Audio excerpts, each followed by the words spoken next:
विशेष गरेर क्लास 9 पढ्ने स्टुडेन्टलाई न्यानो स्वागत। आजको भिडियो लेक्चरमा र हामीले सिक्न गइरहेको छौँ Ex2.4 र क्वेसन नम्बर 1 को चाहिँ भइसकेको छ अगाडिको भिडियोमा, तपाईले लिंक चेक गर्नुभयो होला। अनि यदि तपाई नयाँ हुनुहुन्छ भने यस च्यानललाई सब्स्क्राइब गरेर जोडिन तपाई नभुल्नु होला। र आज हामी सिक्न लागेका छौँ क्वेसन नम्बर 2 अनि क्वेसन अर्को पन्नामा छ र त्यो भन्दा अगाडि चाहिँ म तपाईलाई यो पढेर सुनाउन चाहन्छु। Use the factor theorem to determine whether gx is a factor of px in each of the following cases भनेछ। gx भनेको चाहिँ त्यो डिभाइड गर्ने पोलिनोमियल भयो, लिनियर पोलिनोमियल, यो सानो सानो पोलिनोमियल। अनि px भनेको चाहिँ लङ पोलिनोमियल, प्रोडक्ट पोलिनोमियल भयो ठुलो, बुझ्यो हैन। त्यो चाहिँ क्वेशनमा उतापट्टि छ, यहाँनिर हेर्दा बुझिहाले हैन। px भनेको चाहिँ यो ठुलो पोलिनोमियल, गिवन पोलिनोमियल। gx भनेको चाहिँ यो s+1 लाई चाहिँ gx भन्छ, डिभाइड गर्नेलाई, बुझ्यो हैन। gx गर्दाखेरि चाहिँ सोध्न चाहेको चाहिँ के भन्दाखेरि चाहिँ यो s+1 चाहिँ यो पोलिनोमियलको फ्याक्टर हो कि हैन भनेर सोधेको। र हामीले गएको लेसनमा सिकिसकेको छ हैन, यो फ्याक्टर हो कि हैन भनेर थाहा पाउनको लागि चाहिँ यो x-1 गरेर चाहिँ यसमा हाल्नु पर्यो। अनि त्यसलाई सल्भ गर्दाखेरि 0 आउँछ कि आउँदैन त्यहीबाट थाहा पाइहाल्छ। तर हामीले चाहिँ त्यसमा चाहिँ कुन चाहिँ थ्योरम युज गर्नु अरे? कुन चाहिँ थ्योरम? Factor theorem. अहिले भर्खरै भनेको हैन हामीले फ्याक्टर थ्योरम। फ्याक्टर थ्योरम म देखाउँदैछु ल। यो फ्याक्टर थ्योरम चाहिँ तपाईले पाउनुहुन्छ क्लास 9 को टेक्स्ट बुकको पेज नम्बर 40 मा पाउनुहुन्छ। तपाईले 40 मा तपाई आउनुस्, यहाँनिर हेर्नुस् त फ्याक्टर थ्योरम। फ्याक्टर थ्योरम भनेको चाहिँ के हो भन्दाखेरि चाहिँ नि अब यहाँनिर तपाईले लेखेको छ। अनि गएको भिडियोमा पनि फ्याक्टर थ्योरमको विषयमा मैले बुझाइसकेको छु, अनि तपाईले त्यो हेर्नुभयो होला। हेर्नु भएको छैन भने एकचोटि म तपाईको अगाडि म रिपिट गर्दैछु ल। यहाँनिर के छ भन्दाखेरि चाहिँ यो px भनेको चाहिँ एउटा पोलिनोमियल हो हैन, डिग्री 1 भन्दा ठुलो र पोलिनोमियल भयो। अनि a is any real number भनेको चाहिँ अब x - a भनेको चाहिँ a को ठाउँमा चाहिँ कुनै पनि एउटा नम्बर हुन सक्छ, त्यो हैन, एउटा नम्बर हुन सक्छ। अनि यो x - a छ भने माइनसमा छ भनेदेखि चाहिँ यो p को x को प्लेसमा चाहिँ यहाँ -a छ भने +a हाल्छ हैन। हाल्दाखेरि चाहिँ 0 आयो भने चाहिँ यो gx चाहिँ फ्याक्टर हुन्छ, 0 आएन भने नट फ्याक्टर। फ्याक्टर थ्योरम भनेको भन्नु चाहेको नै त्यति नै हो, बुझ्यैन। 0 आयो भने चाहिँ फ्याक्टर। र त्यही फ्याक्टर त्यो थ्योरम युज गरेर चाहिँ आजको हाम्रो लेसनलाई चाहिँ हामीले चाहिँ सल्भ गर्नु अरे, ठिकै छैन। अब हामी सुरु गर्ने छौं है। क्वेशन नम्बर 1 मा कति छ? क्वेशन नम्बर 2 को 1 मा क्वेशन भन्नु त। px = 2x cube equals to हाम्रो px दिएको रहेछ 2x³ प्लस अनि x² माइनस 2x हैन, -1 पनि रहेछ। हाम्रो gx चाहिँ कति दिएको छ? x+1 x+1 हो। यसलाई अब हामी सल्भ गर्यौं हैन। के युज गर्नु रे हामीले? युजिङ फ्याक्टर थ्योरम हैन, using factor theorem. gx = x+1 will be factor हो, किन भन्नु त? फ्याक्टर इफ px भनेको चाहिँ अब s+1 भन्छ -1 = चाहिँ 0 यदि हैन। अब s - 1 = चाहिँ 0। फ्याक्टर थ्योरमले चाहिँ के भन्छ बुझेन? अब x - 1 चाहिँ 0 आउँछ कि आउँदैन न, हामी त्यो टेस्ट गर्ने छौं ल। Okay, given that px = 2x³ plus x² minus 2x minus 1 के छैन। अब x को प्लेसमा चाहिँ हामीले कति हाल्नु अरे? -1 गर्दाखेरि हरेकमा -1 2 यो त यो प्लस है, 2 * -1³ प्लस -1 स्क्वायर माइनस 2 * -1 अलिकति यसरी डिस्टेन्स राखेर लेख्यो भने चाहिँ नि सजिलो हुन्छ क्या अब यो सल्भ गर्नको लागि, ठिक छैन। अब हेर्नु ल, यो -1 मै एन्ड हुन्छ है, -1 मै एन्ड हुन्छ भनेपछि 2 * -1 -2 हुन्छ, ठिकै छैन। यो प्लस हुन्छ किनभने इभन नम्बर हुन्छ, -1 * -1 प्लस हुन्छ, यो +1 भयो। यो माइनस * माइनस प्लस भयो, 2 * 2 ठिकै छ। ओके यो काटियो जस्तो छ -2 र +2 र +1 र -1 पनि काट्यो भनेपछि 0 आयो Yes, sir. गर्दाखेरि इफ p -1 हैन 0 आयो भने चाहिँ हामीले के भनेको थियो x + 1 विल बी फ्याक्टर हुन्छ ठिकै छैन Yes, sir. त्यो आयो -1 0 Yes, sir.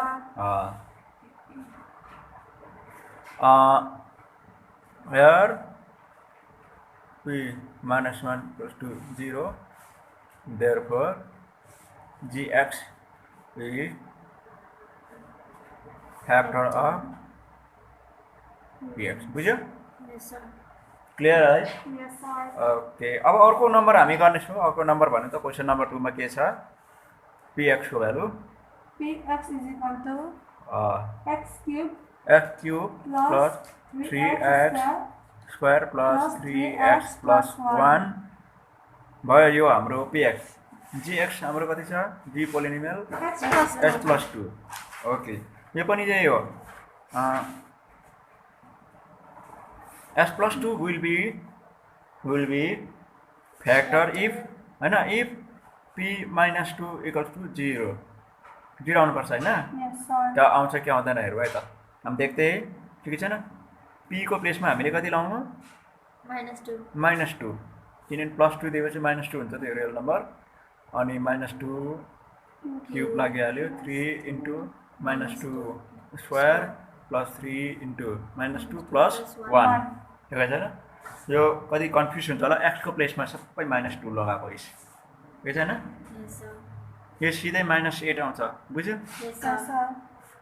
किनभने क्यूबमा तपाईको 8 आउँछ 2 * 2 * 4 2 * 2 4 फेरि 4 * 2 2 8 हुन्छ त्यसले नेगेटिभ साइन यो चाहिँ डिग्री नोटेसन चाहिँ अड नम्बर छ भने चाहिँ त्यसै प्रकारले यो 4 भयो 4 3 जा 12 यो फर्स्टको टर्म सल्भ गर्दा यो प्लस इन्टु माइनस माइनस भयो 3 2 जा 6 अनि रह्यो +1 अब हामी अब हामी 8 माइनस यो 0 आउँछ ल भन्नु त यो अलिकति सल्भ गर्दाखेरि यसलाई नै हामीले सल्भ गरिहालौँ +4 आउँछ हैन Yes, sir. +4 आउँछ -6 +1 छ यो कति आउँछ -2 आउँछ Yes, sir. +1 कति आयो -1 -1 आयो न Yes, sir. +4 -6 -2 यो +1 छ यही लेखेको यो गर्दा -1 आयो p -2 = 0 0 आयो No, sir. यार आयो p -2 not equals to 0 therefore s plus 2 or gx is not Factor.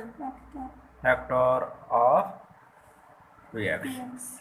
Number 2 पनि सक्यो clear Sir. Yes, sir. Factor check गर्न यति सजिलो छ यी आसन छ कि खाली त्यसमा हालेर अहिले 0 आउँछ कि आउँदैन त्यति मात्रै जस्तो कि मानिलियौ बत्ती आयो कि आएन भनेर हामीले केबाट थाहा पाउँछ इन्डिकेटर हेर्छ नि हैन रातो लाइट देख्छ नि त्यस्तै मात्रै त्यस्तै सजिलो हो यो हैन Yes, sir.